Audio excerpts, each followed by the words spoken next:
GLN，GLN，GLN，完成经了 GLN，GLN in center。Hi, my name is Eric and this is my partner. I'm Serena.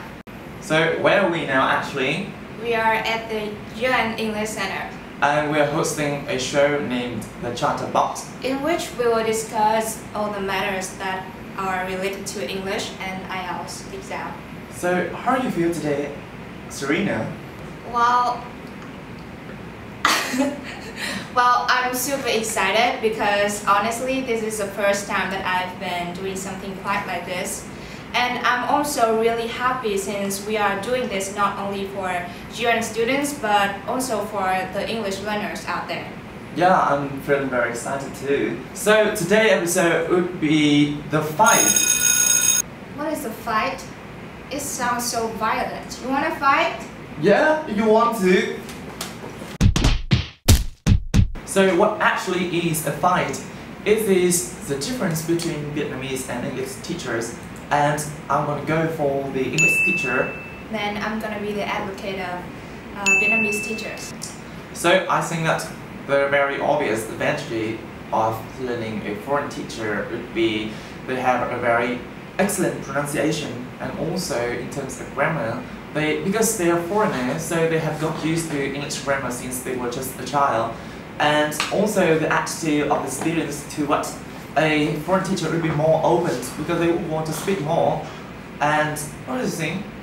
Well, I think in some case it might not be correct because, well, in terms of pronunciation, a lot of foreign teachers also come from the countries which does not speak English. They are also English second learners.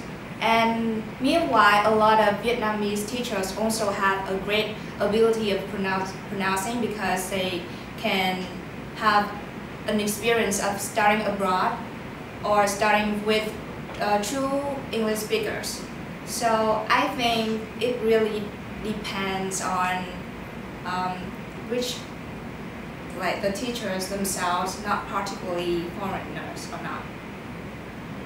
Yeah, okay, I think it could be quite correct because I also agree that not every foreign teacher is capable of speaking English fluently and exactly as they are expected. Because I also know a few friends which they learn English just as a second language just like us because they have got used to the pronouncing of the S sound and the sound which is not the same as Vietnamese, so that they might sound better than us. Another thing to consider when you're about to choose a Vietnamese teacher or a foreign one is the cost. Not all students, especially Vietnamese students, are so willing to pay such a large amount of money to their study. And yeah, especially when the fee for studying with a foreigner is likely about 3 times higher than with Vietnamese teachers, I guess. Yeah, I believe that too because I also have an English friend who is teaching here and his salary is 3 times higher than a Vietnamese one. Also, I believe that a Vietnamese teacher is really qualified to teach students with such amount of knowledge compared to that person. Well, for me, I may consider to study with such large amount of money if the quality is actually really good. So Eric, I heard that you had a course at GN English Center. Can you share me some experience about the teaching quality there? Yeah, of course. I believe that studying GN is really worth the money because I've spent quite a lot of money in this center. But what I received, you can see this very clearly because I can speak English very fluently and confidently right now. So because of the teacher here, they're very qualified, enthusiastic and inspiring, so that I'm really into every English lesson here. Yeah, that's all I want to share with you about this center. And I forgot that the facility at GN is very excellent because students can enjoy their free time by going online to a set of up-to-date computers. And also, an informative library is already there, which provides thousands of IELTS books which help students a lot in their studying. So in our conclusion, there are both pros and cons when it comes to studying with Vietnamese teachers or foreign teachers. We cannot really tell which one is better. The key thing is the students have to try their best to be open to the teacher, interact with them, and also be motivated and encouraged and inspired by the teachers working with them. Yeah, I think I totally agree with this idea. So let's move to round 2. Ding ding. Could you please hand me a cup of water? Could you hand me a cup? No. Could you please hand me a cup of water? Could you hand me a cup of water? Where's the please? Could you please hand me a cup of water? No, it's also water. Water. Do more bridges. Water. Water. So one thing which may lead students to confusion when they are studying English, especially speaking skills, is the accent. There are basically two most popular accents among English speakers, that is American accent and British one. So you can see quite obviously, Eric has British accent when mine is American. So Serena, you want me to teach you a very British sentence? No. Yes, you want to? No. Yeah. So Okay, listen. okay. What is the most popular water? Sorry? No, I just want to set all the words in all the most British words in a sentence. Okay. Like what is the most popular kind of water in this world? Repeat it. What is the most popular kind of water in this world? What is the most popular kind of water in this world? No, what? What? Water. You can't do that.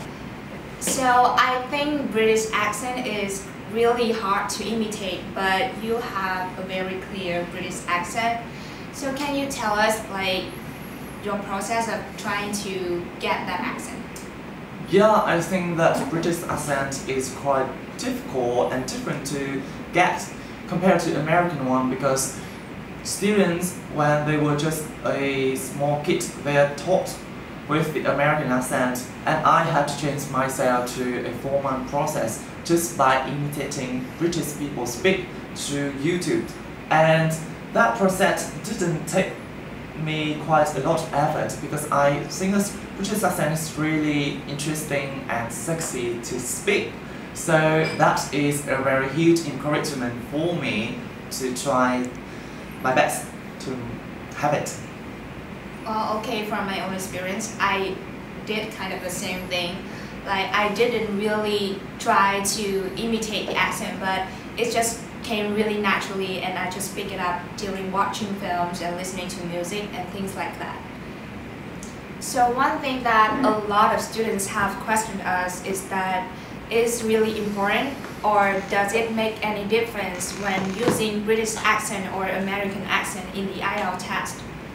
Well, I think that the matter is not the accent, because your score will be assessed through 4 criteria, which are fluency and coherence and pronunciation, grammar and vocabulary. So whether you speak the British or American accent is not important. And you should also be consistent on the accent that you speak. For example, you cannot say a mixture of British and American at the same time. Like, can you please hand me some water? That's American mixed British? Yeah, I think so. Yeah. Another important thing that we want to remind you is that you should practice listening to as many accents as you can, because the more accents you are exposed to, the better your English listening abilities is improved. So this is the end of the chat box today. We hope that you really enjoy our talk today. For the next episode, we will have a very special guest coming to share with you very cool tips and experience. Stay tuned and we will be back. Goodbye.